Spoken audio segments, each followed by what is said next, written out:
تو ایک نے کہا کہ میں اپنی ساری زندگی جو مجھے اب دوبارہ جو میرے پاس زندگی کے باقی ایام ہیں وہ ساری کی ساری زندگی راتوں کو جاگوں گا، شب بیداری کروں گا، قیام کروں گا، راتوں کو جاگ کر عبادت کر کے گزاروں گا۔ دوسرے شخص نے کہا کہ میں اپنی زندگی کے سارے دنوں کے اندر روزے رکھوں گا، روزے رکھ کر اپنی ساری زندگی اب بسر کروں گا، گزاروں گا۔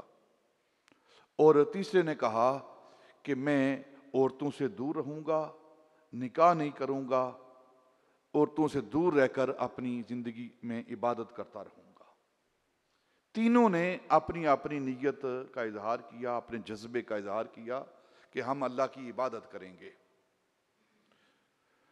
یہ بات جب انہوں نے آپس میں کر لی تو نبی پاک صلی اللہ علیہ وسلم کی بارگاہ میں اس بات کو پہنچایا گیا، آپ کو اطلاع ہوئی تو آپ نے ان کو بلایا، فرمایا تم ارادہ رکھتے ہو کہ راتوں کو جاگ کر زندگی بسر کرو گے، اللہ کی بارگاہ میں قیام کرتے رہو، ساری ساری رات قیام کرو گے، دن کو روزہ رکھو گے، عورتوں سے دور رہو گے، اس کا مقصد تمہارا تقوی اور پرہیزگاری ہے، اللہ کی عبادت ہے، اللہ کا قرب حاصل کرنا ہے، تو سنو مجھ محمد سے بڑھ کر اللہ سے ڈرنے والا کوئی نہیں ہے۔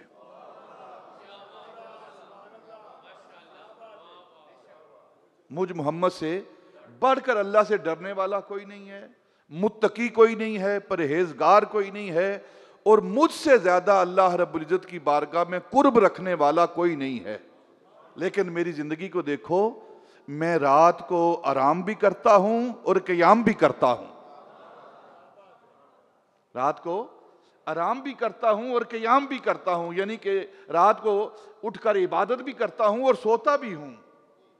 اور پھر مجھ سے بڑھ کر اللہ رب العزت کی بارگاہ میں تقوی رکھنے والا کوئی نہیں، لیکن میں روزہ بھی رکھتا ہوں اور افطار بھی کرتا ہوں۔ مجھ سے زیادہ اللہ رب العزت کی بارگاہ میں عزت والا کوئی نہیں ہے، لیکن میں عورتوں سے نکاح بھی کرتا ہوں۔ لا رہبانیہ فی الاسلام، خود تاجدار مدینہ صلی اللہ علیہ وسلم نے فرمایا کہ رہبانیت جو ہے یہ اسلام کے اندر نہیں ہے، اسلام کے اندر رہبانیت نہیں ہے، یعنی کہ سارے معاملات کو چھوڑ کر دور چلے جانا، یہ اسلام کے اندر نہیں ہے، بلکہ معاملات کو پورا کرنا یہ اسلام کی تعلیم ہے۔ اور نبی پاک نے فرمایا کہ جو ہمارے طریقے سے منہ پھیرتا ہے، انحراف کرتا ہے، وہ ہم میں سے نہیں ہے، یعنی وہ ہمارے طریقے پر نہیں ہے، جو ہمارے طریقے سے انحراف کرتا ہے، منہ پھیرتا ہے۔ النکاح من سنتی فمن راغب عن سنتی، جو ہمارے سنت نکاح جو ہے اس سے اعراض کرتا ہے، یعنی کہ ساری چیزیں ہونے کے باوجود اس کے پاس استطاعت ہے ہر طرح کی، اس کے باوجود وہ نکاح سے منہ موڑتا ہے، نکاح نہیں کرتا، پیسہ بھی ہے، اخراجات بھی برداشت کر سکتا ہے، حق مہر بھی ادا کر سکتا ہے، اس کے اندر ازدواجی قوت بھی ہے، اس کے باوجود وہ جو اس سنت سے اعراض کرتا ہے وہ ہم میں سے نہیں ہے، وہ ہمارے راہ پر نہیں ہے، نبی پاک نے فرمایا۔ اور پھر فرمایا کہ جو شخص نکاح کرتا ہے نا تو آدھا دین اس کا مکمل ہو جاتا ہے، آدھا دین اس کا مکمل ہو جاتا ہے، اسے چاہیے کہ بقیہ جو آدھا دین ہے وہ تقوی اختیار کرتے ہوئے اللہ کی بارگاہ میں ڈرتے ہوئے وہ بقیہ زندگی کو بسر کرے۔ دونوں چیزیں اسلام کے اندر تجرید اور تزویج دونوں چیزیں موجود ہیں، دونوں چیزیں موجود ہیں۔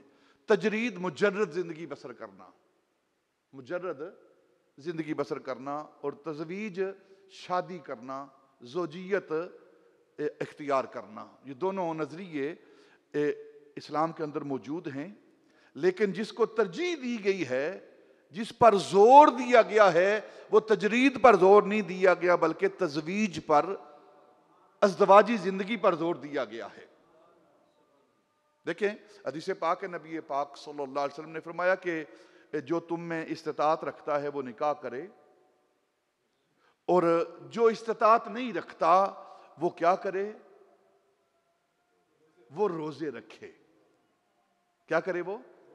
یعنی اسی حدیث پاک سے دونوں نظریے، جس کے پاس مال نہیں ہے، اخراجات برداشت نہیں کر سکتا، حق مار نہیں دے سکتا، تو اب وہ یہ شادی کے جو اخراجات اور معاملات اور جو ذمہ داریاں ہیں وہ ادا نہیں کر سکتا، تو اسے چاہیے اپنے نفس کو پاک رکھنے کے لیے، اپنی نگاہ کی حفاظت کے لیے، اپنی شرمگاہ کی حفاظت کے لیے وہ روزے رکھے۔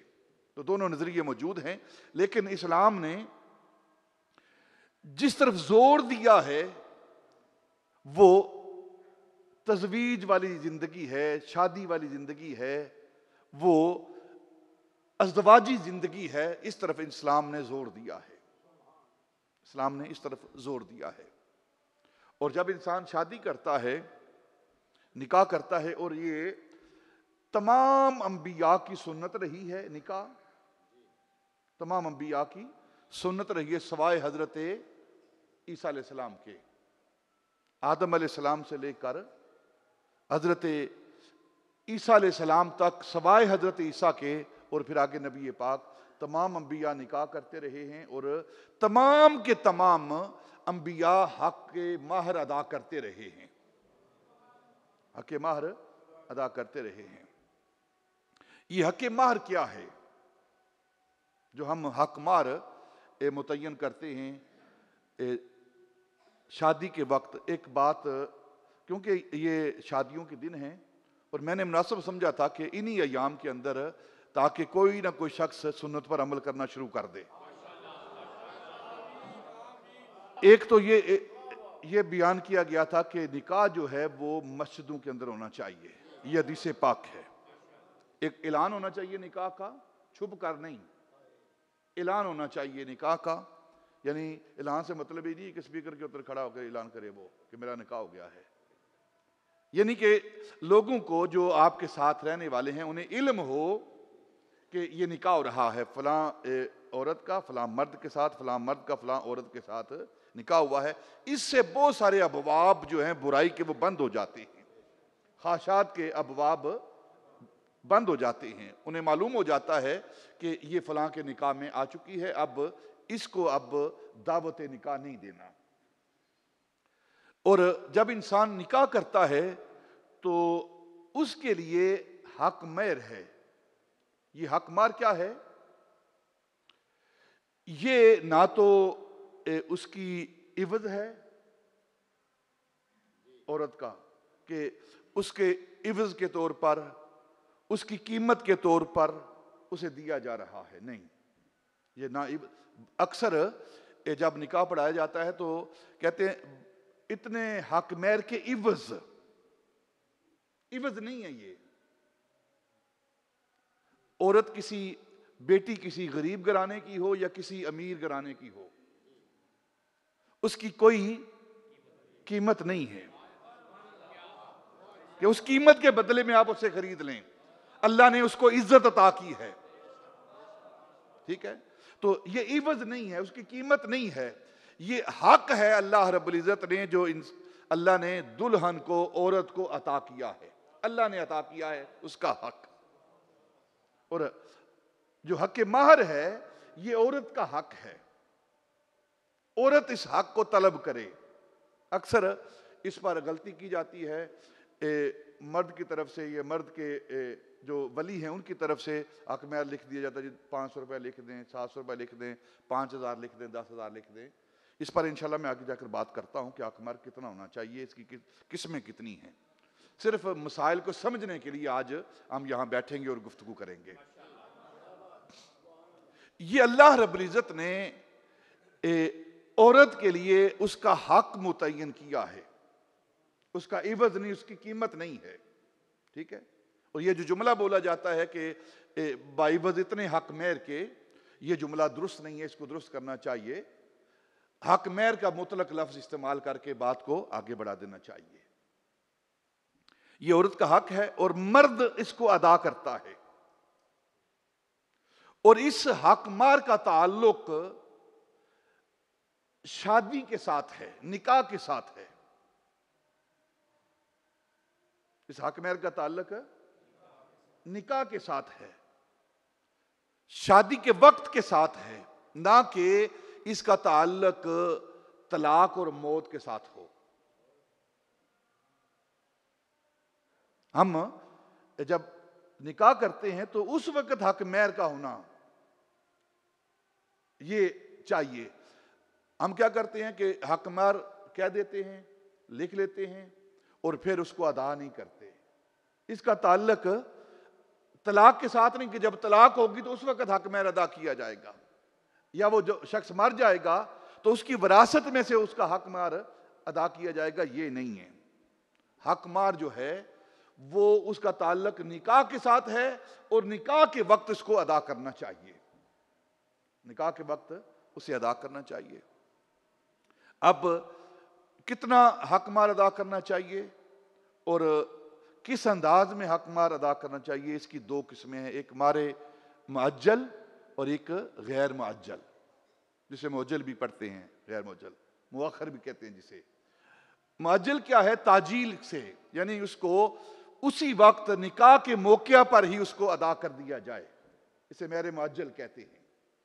اور غیر معجل، جس کو غیر معجل اجل سے، جس کا معنی یہ ہے کہ ایک وقت دیا جاتا ہے کہ اتنے وقت کے بعد، اتنے ماہ کے بعد، اتنے دنوں کے بعد اس مہر کو ادا کیا جائے گا، غیر معجل جسے کہتے ہیں۔ جلدی نہیں، تاجیل نہیں، اس وقت نہیں بلکہ بعد میں دیا جاتا ہے۔ وہ اس کا ایک وقت ہے، اس وقت کو متعین کرنا چاہیے، ایک ماہ کے اندر، 10 دن کے اندر، یا 2 گھنٹے کے بعد، یا 5 گھنٹے کے بعد اس کو ادا کرنا چاہیے۔ اس کو مؤخر نہیں کرنا چاہیے، مؤخر نہیں کرنا چاہیے۔ یہ عورت کا حق ہے اور عورت ہی اس حق کو طلب کرے۔ یہ غیر معجل کیا ہے؟ آگے لکھا جاتا ہے عند طلب، یعنی جب وہ عورت مانگے گی تو اس کو ادا کر دیا جائے گا۔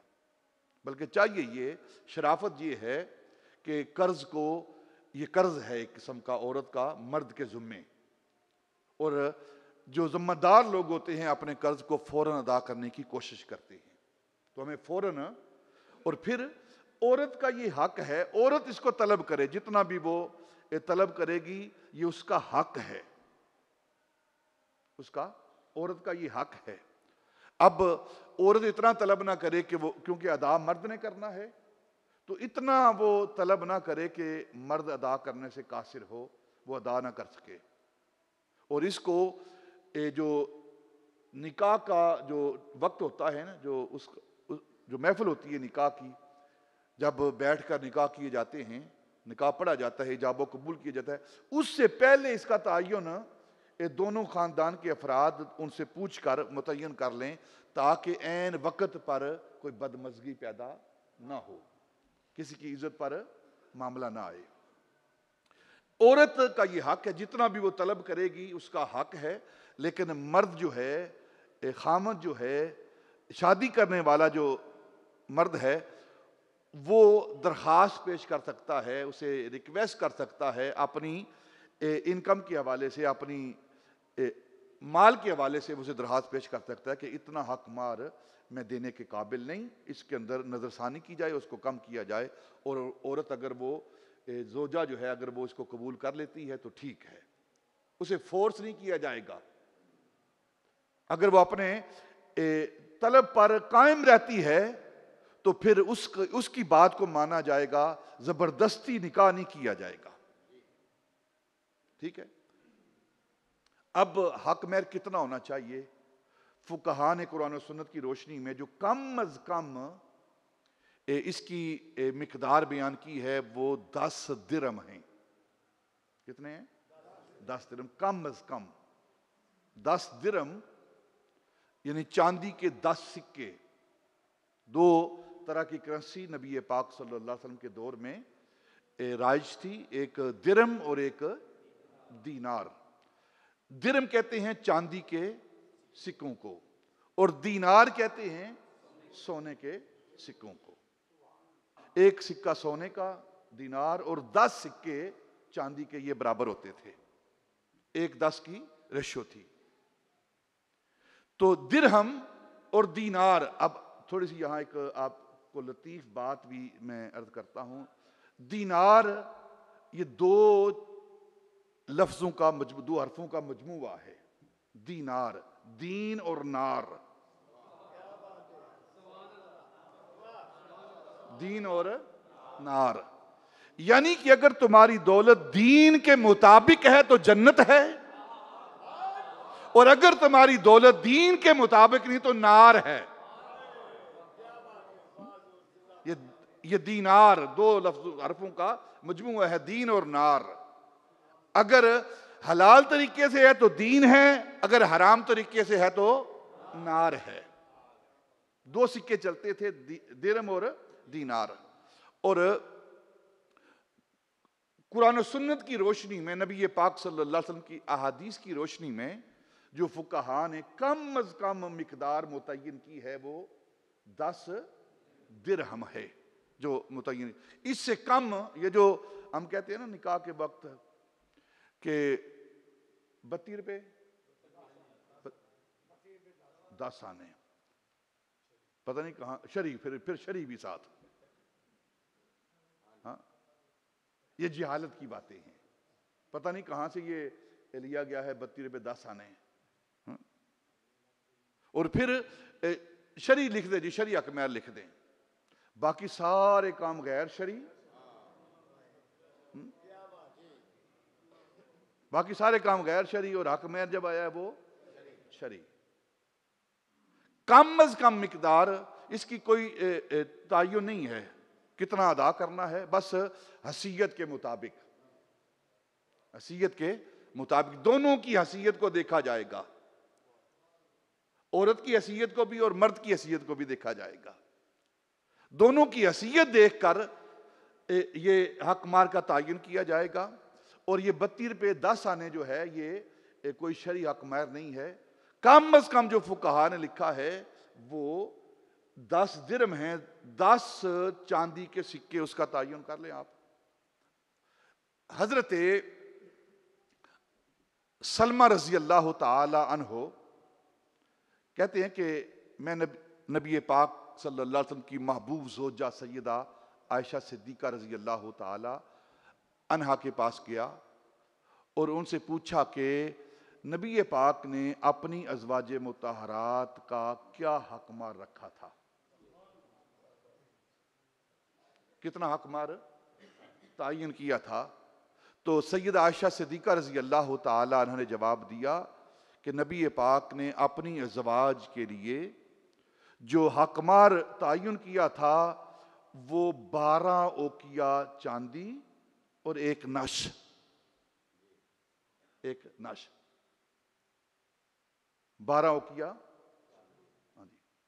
اور ایک نش. اور پھر حضرت سیدہ عائشہ صدیقہ رضی اللہ تعالیٰ نے پوچھا جانتے ہو نش کیا ہوتا ہے؟ تو کہتے میں نے عرض کی مجھے نہیں معلوم کہ نش کیا ہے. تو فرمایا آدھا درہم، آدھا درہم یہ نش ہوتا ہے. یعنی کیا مطلب؟ 500 درہم بنتے ہیں. ایک اوقیہ جو ہوتا ہے نا، ایک اوقیہ چاندی، یہ 40 درہم کے برابر ہوتا ہے، 40 درہم کے برابر ہوتا ہے. اور 12 اوقیہ چاندی رکھا ہے، یہ 480. اور ایک نش یہ 20، جو آدھا درہم بنتا ہے 20 نش بنتے ہیں، جسے آپ ٹکا کہتے ہیں، آنا کہتے ہیں نا، وہ یعنی کہ 40 کا آدھا 20. تو 500 درہم جو ہے نبی پاک صلی اللہ علیہ وسلم نے اپنی ازواج کے لیے اور اپنی بنات کے لیے، اپنی بیٹیوں کے لیے 500 درہم یہ حق میں رکھا ہے نبی پاک صلی اللہ علیہ وسلم نے، اپنی ازواج کے لیے بھی، اپنی بیٹیوں کے لیے بھی. سیدہ فاطمہ یہ مہر فاطمی جو لکھا جاتا ہے، پتہ نہیں بڑا چڑھا کے بیان کیا جاتا ہے مہر فاطمی کو، لیکن جو مہر فاطمی نبی پاک صلی اللہ علیہ وسلم نے اپنی بیٹی سیدہ فاطمہ رضی اللہ تعالی عنہ کا جب مولا علی کے ساتھ نکاح کیا تو اس وقت جو حق مار نبی پاک نے متعین کیا تھا وہ 500 درہم تھے. اور باقی بیٹیوں کے لیے بھی 500 درہم کا اہتمام کیا گیا تھا۔ یہ نبی پاک صلی اللہ علیہ وسلم نے اہتمام کیا ہے، سوائے حضرت ام حبیبہ کے۔ ازواج مطہرات میں سے حضرت ام حبیبہ، یہ ام حبیبہ بنت ابی سفیان، جو حضرت ابو سفیان رضی اللہ تعالیٰ عنہ کی بیٹی ہیں، اور حضرت امیر معاویہ رضی اللہ تعالیٰ عنہ کی، بولو نا، بہن ہیں، مشیرہ ہیں۔ یہ وہ زوجہ ہیں جب صلح حدیبیہ کا معاہدہ ٹوٹا تھا نا، عرب کے کافروں نے معاہدہ توڑ دیا، حدیبیہ کا معاہدہ توڑ دیا، تو اب انہیں مشکلات نظر آئیں، تو انہوں نے ابو سفیان جو ابھی تک حضرت نہیں بنے تھے، ابھی تک اسلام نہیں لائے تھے، ان کو بھیجا، کیونکہ یہ ایک اپنے قبیلے کے سردار تھے، ذہین تھے، بات کو سمجھنے والے تھے، قادر الکلام تھے، تو مکے کے کافروں نے انہیں نبی پاک صلی اللہ علیہ وسلم کی بارگاہ میں بھیجا کہ جا کر تم اس معاہدے کی تجدید کر دو، حالانکہ معاہدہ خود نے توڑا تھا۔ تو سب کے پاس آئے، وہ مولا علی کے پاس آئے، آپ نے منہ پھیر دیا، ابو بکر کے پاس آئے، انہوں نے منہ پھیر دیا، تو انہوں نے سمجھا کہ اپنی بیٹی کے ہاں جاتا ہوں تو میری بیٹی حضور کے نکاح میں ہے، تو میری طرف وہ حمایت کرے گی اور میری طرف سے سفارش کرے گی۔ تو جب ابو سفیان ابھی اسلام نہیں لائے تھے، کافر تھے، جب نبی پاک صلی اللہ علیہ وسلم کے گھر میں داخل ہوئے نا، حجرہ مبارک میں اپنی بیٹی کے حجرے میں داخل ہوئے، تو بیٹی نے کیا کیا کہ فوراً نبی پاک صلی اللہ علیہ وسلم کا بستر مبارک لپیٹنا شروع کر دیا، بستر لپیٹنا شروع کر دیا۔ تو یہ بڑے سمجھدار تھے، سیانے تھے، کہنے لگے بیٹی کیا بات ہے، کیا یہ بستر میرے قابل نہیں جو تم لپیٹ رہی ہو؟ تو اب بیٹی کا جواب سنیں، وہ بیٹی نہیں، رسول اللہ کی زوجہ ہے، ام المومنین ہے۔ کہا ابا جان تم کافر ہو، تم اس بستر کے قابل نہیں ہو، تم اس بستر کے قابل نہیں کہ رسول اللہ کے بستر پر تم بیٹھو آ کر۔ یہ وہ حضرت ام حبیبہ ہیں، ام المؤمنین۔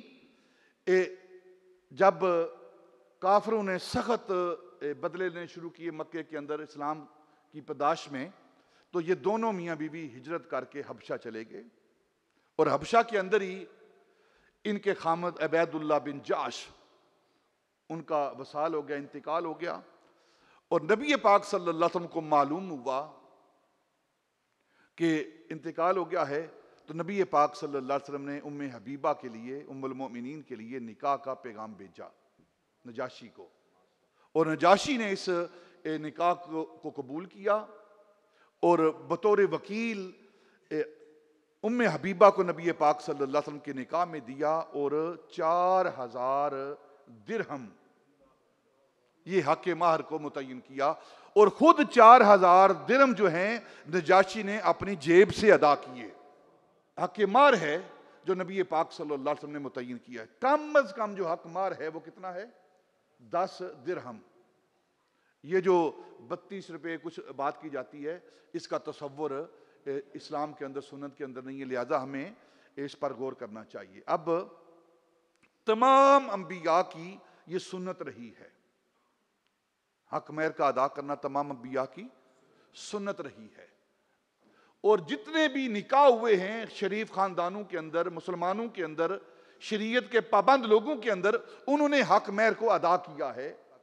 اگر آپ انبیاء کی زندگی کا مطالعہ کریں، ایک دو مثالیں آپ کے سامنے پیش کرتا ہوں۔ حضرت سلیمان علیہ السلام، سلیمان بن داؤد علیہ السلام،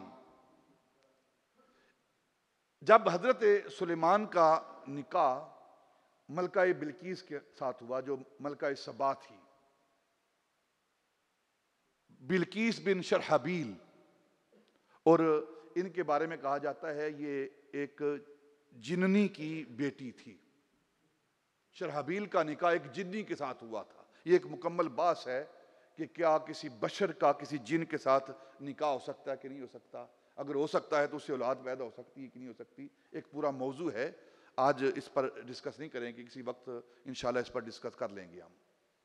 تو نکاح ہوا، اور اس نکاح کے نتیجے میں یہ ملکہ بلقیس پیدا ہوئی، اور یہ اسلام لائی، حضرت سلیمان علیہ السلام کا کلمہ پڑھا اور ان کے ساتھ نکاح ہوا. اور جب ان کا نکاح ہوا ملکہ بلقیس کا حضرت سلیمان علیہ السلام کے، سورہ نمل کے اندر یہ پورا آپ پڑھ لیں گے. تو حضرت سلیمان علیہ السلام نے بالبک، ایک شہر ہے یمن کا، پورے کا پورا شہر جو ہے وہ ملکہ بلقیس کے نکاح میں حق مہر کے طور پر ادا کیا ہے. ایک بات ذہن میں رکھیں، کم از کم اور زیادہ سے زیادہ اس کا تعین کوئی نہیں ہے. انسان کتنا حق مہر دے، کتنا دینا چاہیے، جتنی اس کی حیثیت ہے اتنا وہ حق مہر ادا کرے.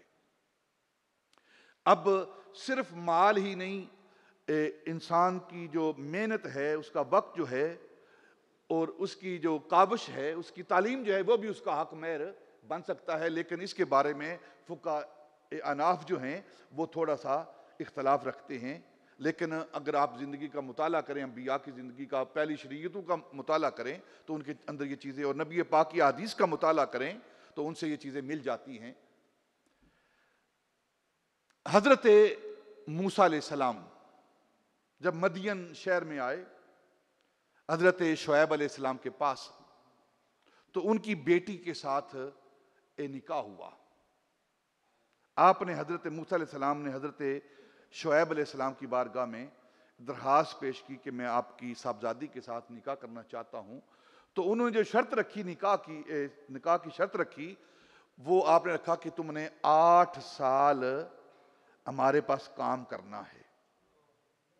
8 سال ہمارے پاس کام کرنا، کھیتی باڑی کرنی ہے، بکریاں چرانی ہیں، ہمارے پاس رہنا ہے.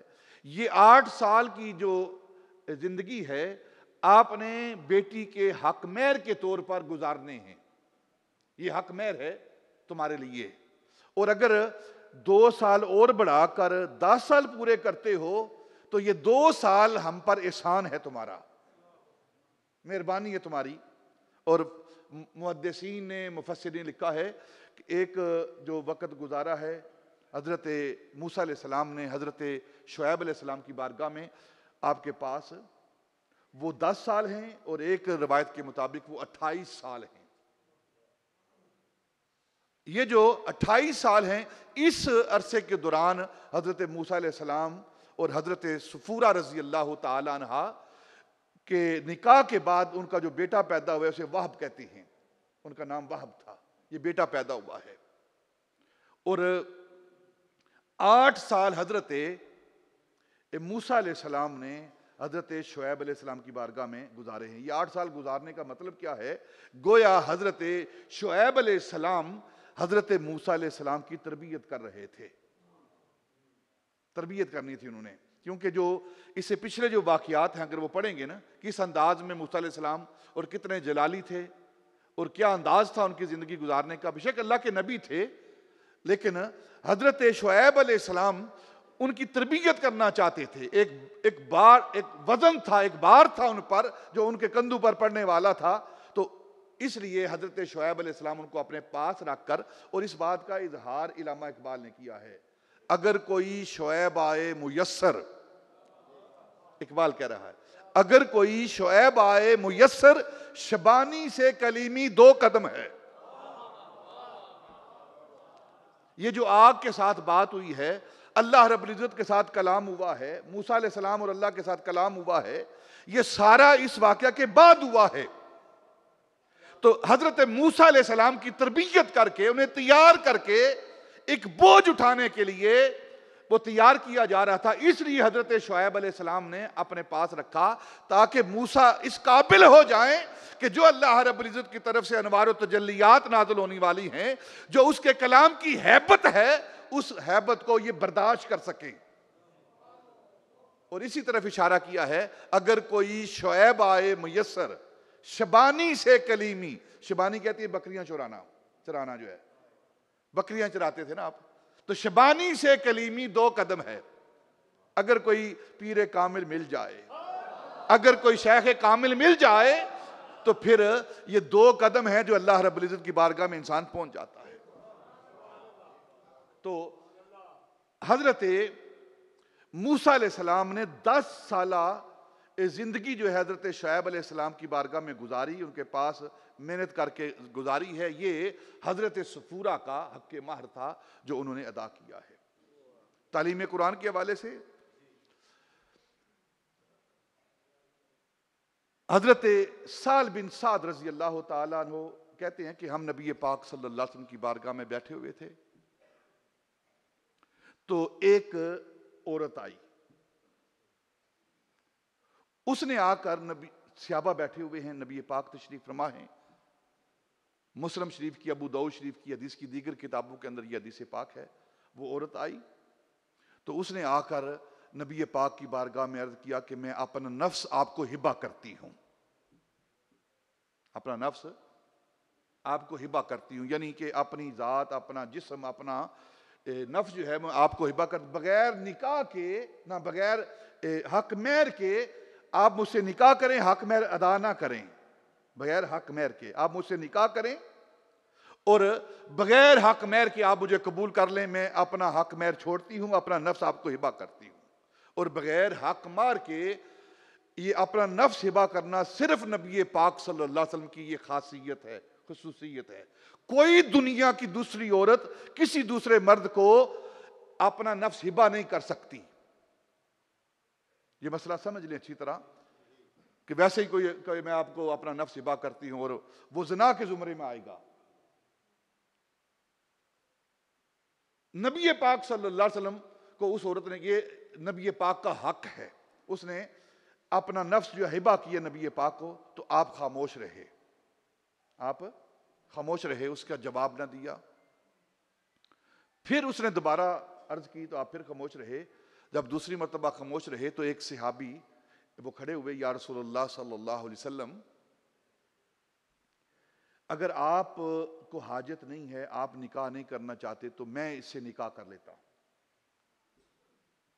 تو نبی پاک صلی اللہ علیہ وسلم نے پوچھا کہ تمہارے پاس حق مہر ادا کرنے کے لیے کچھ ہے؟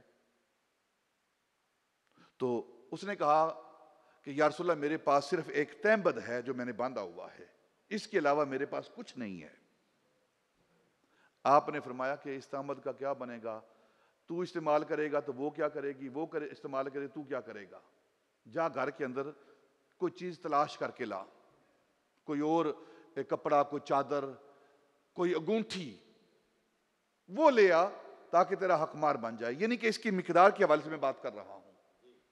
تو پہلی مرتبہ وہ گھر گئے، تلاش کیا، کچھ نہ ملا۔ پھر دوسری مرتبہ گھر گئے، تلاش کیا، کچھ نہ ملا گھر کے اندر۔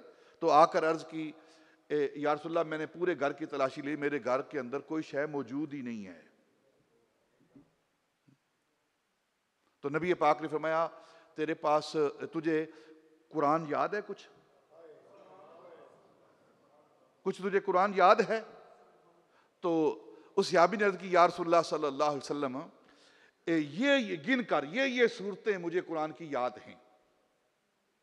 تو فرمایا کہ ان صورتوں کے بدلے میں تیرا نکاح اس عورت کے ساتھ کر رہا ہوں، یہ تیرا حق مہر ہوگا، جتنی صورتیں تجھے یاد ہیں آگے اس کو بھی یاد کرائے گا۔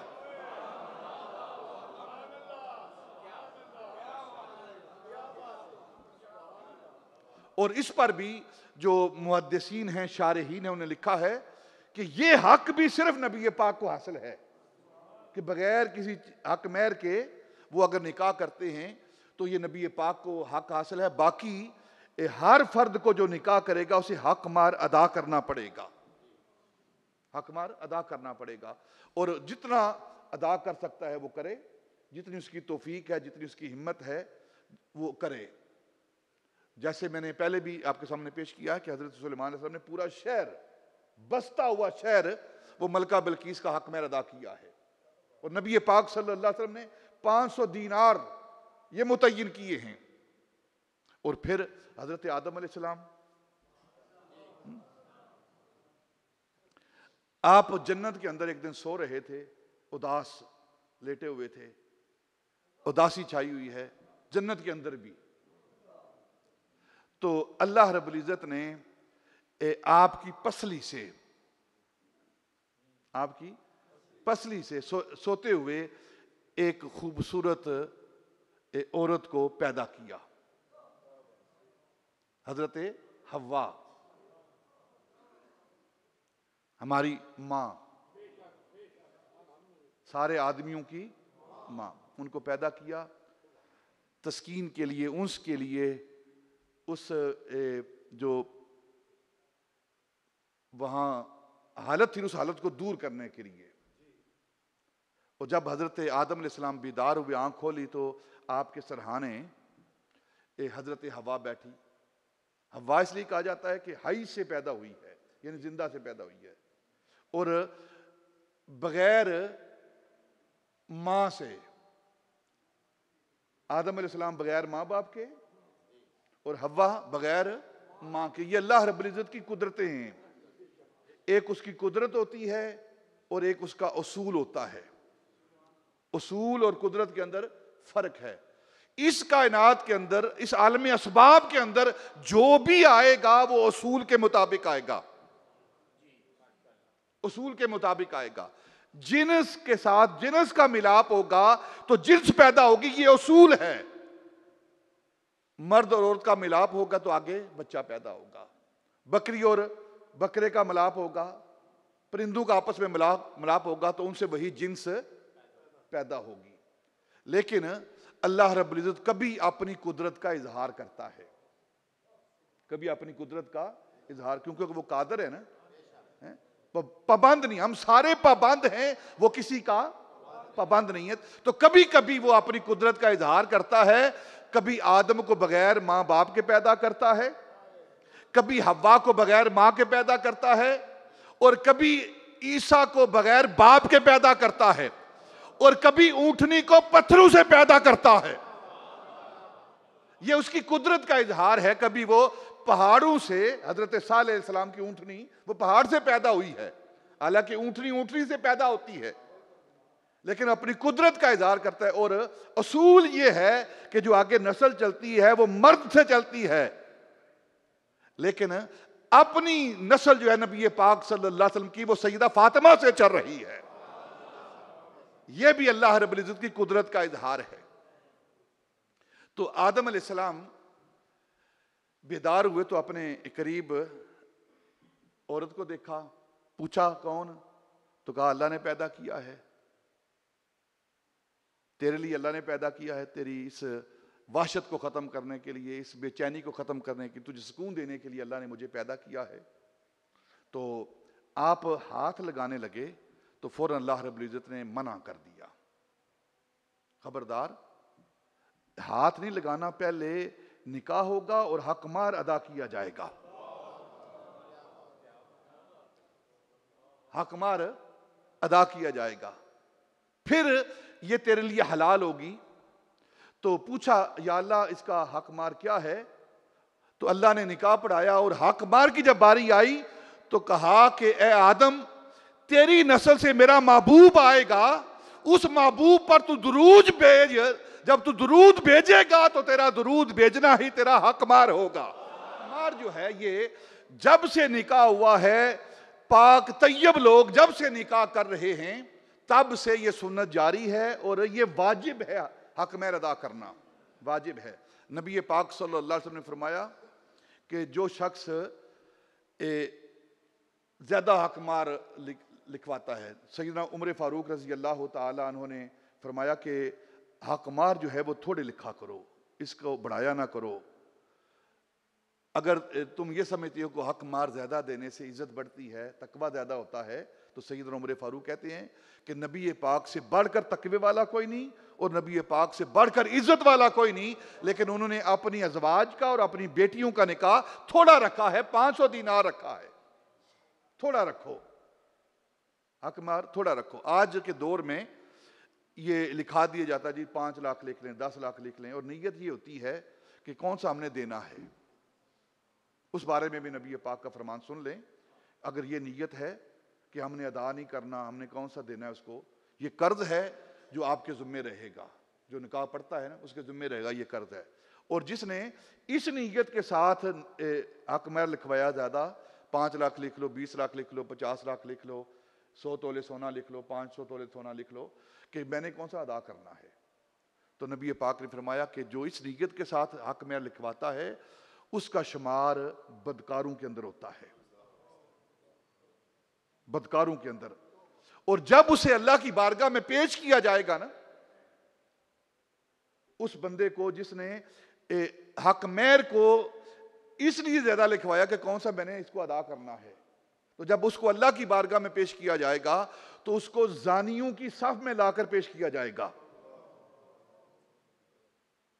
اس لیے ہمیں چاہیے کہ آج ہمارا معاشرہ جو خراب ہو رہا ہے، ہمارے اندر جو یہ تفریق آ رہی ہے، یہ افراط و تفریط کا جو معاشرہ شکار ہو چکا ہے، اس کے لیے ضروری ہے کہ ہم سنت کے مطابق آسانی کے ساتھ اپنی ان رسومات کو جو اسلام نے ہمیں تعلیم دی ہے اس کے مطابق ادا کریں. پہلی بات، نکاح کو آسان کرنا چاہیے. ہماری بیٹیاں ایک عرصہ تک اپنے گھروں کے اندر بیٹھ جاتی ہیں کیونکہ باپ کے پاس پیسے نہیں، بیچارے کے پاس، جو نکاح کا اہتمام کر سکے، خرچہ کر سکے، اس کو جہیز دے سکے. حالانکہ یہ بہت بڑی لعنت ہے، جہیز جو ہے اسلام کے اندر اس کا کوئی تصور نہیں ہے. اور پھر ولیمے کے حوالے سے، جب تک 2000 بندہ نہیں آئے گا ولیمہ نہیں ہوئے گا، فلاں بندہ نہیں آئے گا ولیمہ نہیں ہوئے گا. حضرت عبد الرحمن بن عوف رضی اللہ تعالیٰ عنہ نبی پاک صلی اللہ علیہ وسلم کی بارگاہ میں حاضر ہوئے، آپ بیٹھے ہوئے صحابہ کے ساتھ، تو آپ کے کپڑے پر زرد رنگ لگا ہوا تھا. تو نبی پاک نے یہ نشانی تھی اس دور میں زرد رنگ کا لگنا کہ اس کا نکاح ہوا ہے. زعفران کا رنگ جو ہے لگتا تھا، وہ ہاتھوں کو لگاتے تھے یا کپڑے کو لگاتے تھے، یا خواتین استعمال کرتی تھی جس طرح آج کے دور میں مہندی لگاتی ہیں، تو اس دور میں لگایا جاتا تھا. تو آپ کے کپڑے پر بھی وہ لگا ہوا تھا. تو آپ نے پوچھا یہ رنگ کسی کا لگا ہوا ہے؟ تو عرض کی عبد الرحمن بن عوف رضی اللہ تعالیٰ عنہ. آپ جانتے ہیں یہ وہ صحابی ہیں جن کو نبی پاک نے زندگی کے اندر جنت عطا کی ہے، عشرہ مبشرہ میں ان کا شمار ہوتا ہے. اور سیدہ عائشہ صدیقہ رضی اللہ تعالیٰ عنہ کے قریبی رشتہ دار ہیں، یہ قریبی رشتہ دار ہیں، عشرہ مبشرہ میں ہیں، 10 خاص صحابہ میں ان کا شمار ہوتا ہے. ویسے ہمارا اہل سنت کا عقیدہ یہ ہے کہ نبی کا ہر صحابی جنتی ہے، ہر صحابی جنتی ہے. لیکن یہ وہ 10 صحابہ ہیں عشرہ مبشرہ جن کو زندگی کے اندر میرے آقا نے جنت عطا کی ہے. جنت کا وعدہ نہیں، جنت عطا کی ہے.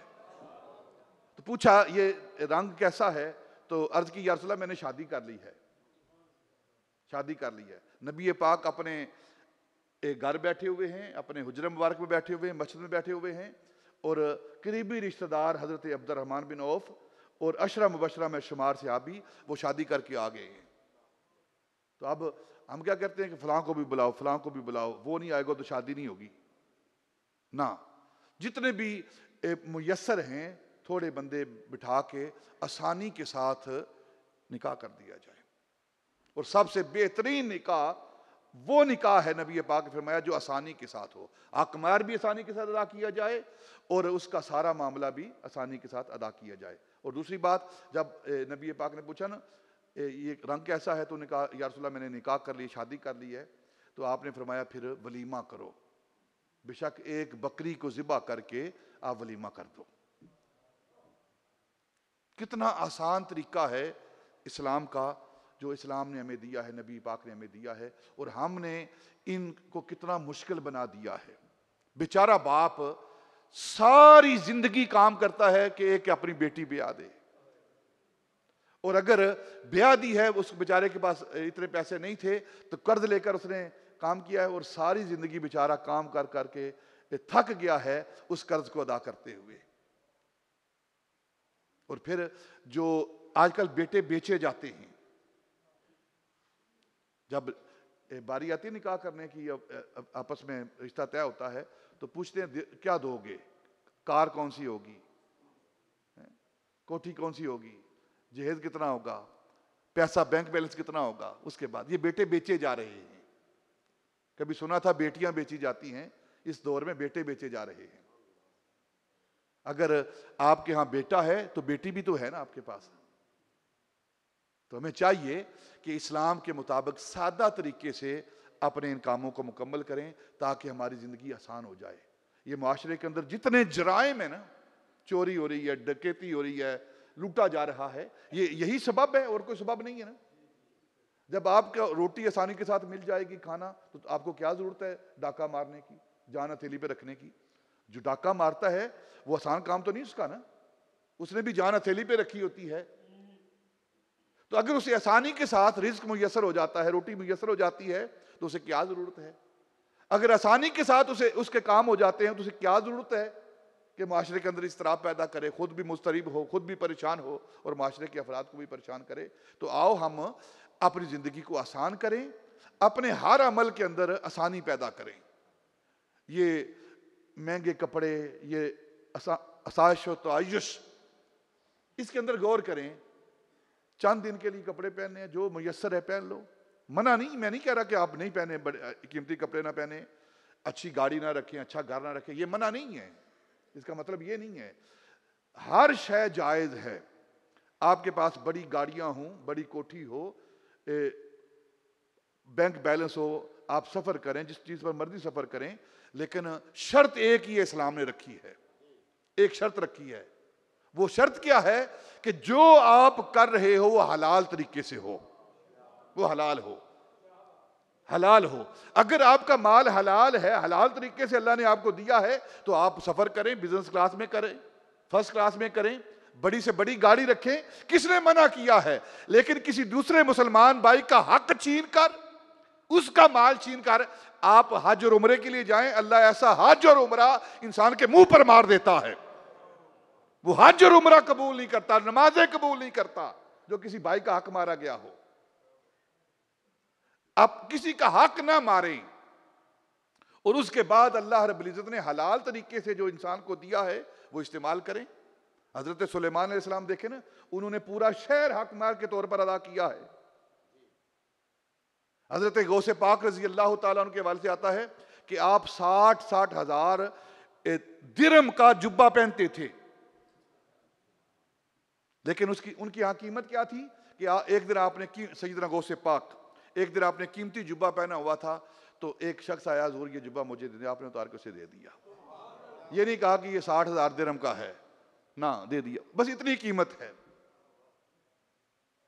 تو اپنی زندگی کو ہم آسان کریں، اللہ تعالیٰ ہماری زندگیوں کے اندر آسانیاں پیدا کرے۔ وما علینا الا البلاغ۔